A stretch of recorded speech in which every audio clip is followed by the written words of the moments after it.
Mesdames, Mesdemoiselles, Messieurs, Daniel Pilon, CPA, chroniqueur financier. Bienvenue à cette capsule très spéciale. Hey, on passe, ça va? Qu'est-ce qui se passe? Ok, qu'est-ce qui se passe? Bon. 9, 1, 1. Ok. Bah, tu m'entends-tu? Réponds pas. Réagis pas non plus à la douleur. Est-ce qu'il respire?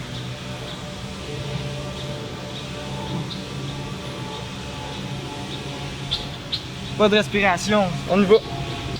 On reste calme, tout le monde. En situation d'urgence, il faut rester calme.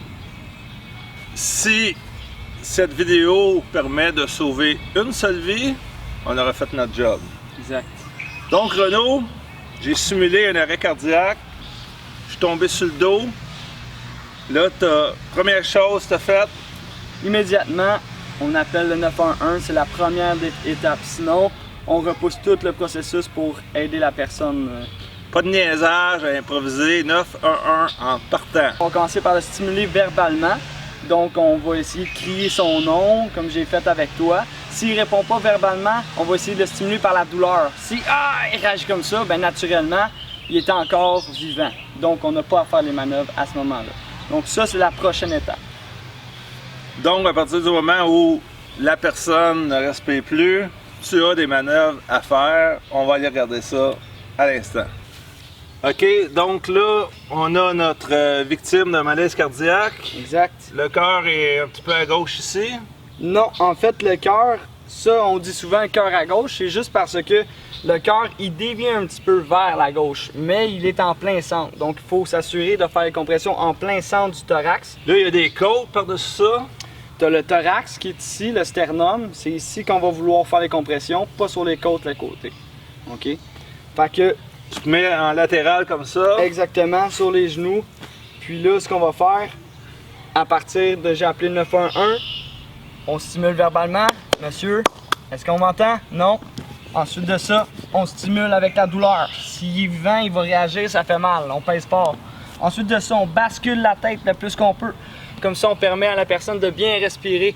Comme ça, plus que si on est comme ça passe pas bien l'air. Donc, on s'approche, on écoute, on regarde le thorax ou le ventre si ça se soulève pas, puis on sent s'il n'y a pas de l'air qui rentre. Sur une période maximale de 10 secondes. S'il n'y a rien à ce moment-là, on va faire les manœuvres. Quelqu'un qui ne respire pas et qui est inconscient, c'est défini comme un arrêt cardio-respiratoire. Donc, on va entamer la RCR, réanimation cardio-respiratoire. OK, commence ça, moi je me pousse. Donc, on y va entre ici, on veut pas faire ça là ou plus haut. Donc, on met nos mains comme ça ici, comme ça n'a pas d'importance comment on est plus à l'aise. Donc, on se met comme ça, les bras complètement tendus. Il faut pas pousser avec les bras, on va se fatiguer beaucoup trop vite. Donc, on s'installe comme ça, complètement perpendiculaire avec la personne. Et puis, on va faire des manœuvres comme ça. On pousse 5 cm de profondeur, soit le tiers du thorax. 1, 2, 3, 4, 5, 6, 7, 8, 9, 10. On continue ça tant et aussi longtemps qu'il n'y a pas quelqu'un d'autre qui est là. Donc, si moi je suis le même, je force avec les bras, je vais me fatiguer beaucoup plus rapidement que si je force comme ça. Et aussi, je bouge beaucoup avec mon corps. Donc, je peux me le faire comme ça parce que je mets tout le poids de mon corps sur la personne. C'est beaucoup plus facile en bougeant le bassin, comme ça. C'est que tu fais ça tant que tu réanimes pas la personne, t'arrêtes pas. Exactement. Il y a dans certains contextes ou des formations beaucoup plus avancées qu'on peut prendre, qu'on va voir qu'on peut faire autre chose que juste masser, dont faire des ventilations. Pour le grand public, vite comme ça, on va juste vous dire de faire des compressions parce que c'est ça qui va maintenir le cœur en vie. OK, donc les deux seins sont là, c'est direct entre les deux? On peut s'aider en trouvant ici le sternum, le bas du sternum et le haut ici. On veut aller complètement dans le milieu ici. Puis de là, comme j'ai dit, on renfonce comme ça.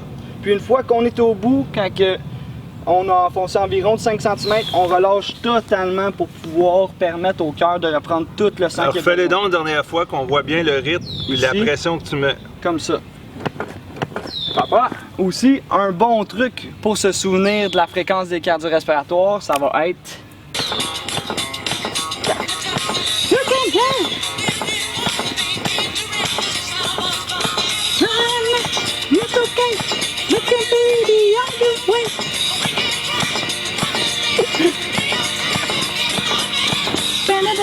C'est bon. Renaud, je te laisse le résumé de la fin. Parfait. S'assurer que monsieur, madame, tout le monde a bien assimilé. Parfait, on va voir si toi aussi tu as bien assimilé. Donc, pour la première étape, quelle est-elle? Je sors mon téléphone, 911 haut-parleur. Si je ne l'ai pas, je pointe quelqu'un qui n'a pas deux doigts dans le nez puis qui croule pas sous pression. Numéro 1, c'est une étape à ne pas négliger. Ensuite, la deuxième étape, c'est quoi? Les signes vitaux.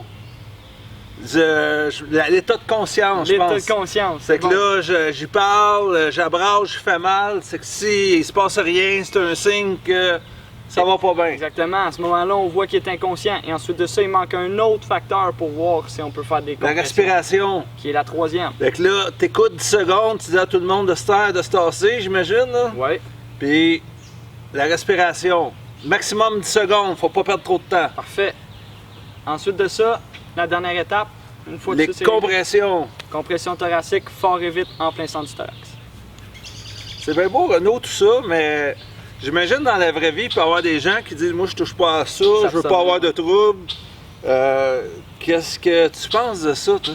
Ben moi, je pense que tout être humain dont la vie est en danger a le droit au secours. Et si on a les connaissances pour, c'est notre devoir d'y aller. Et également, on a un article 1471 au Code civil qui, dans le fond, nous protège si on intervient auprès de la personne.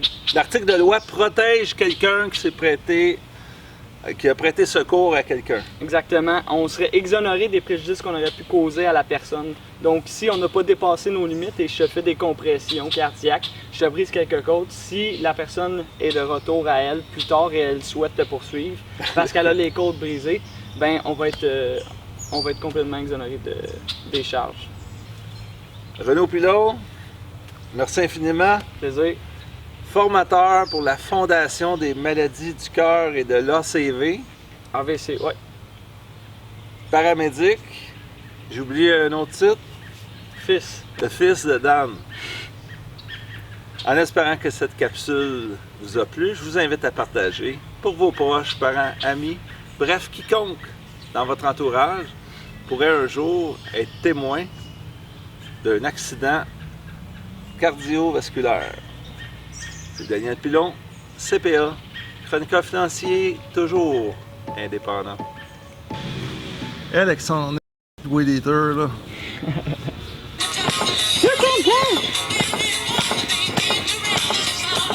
C'est toujours plus fort qu'elle. C'est bon.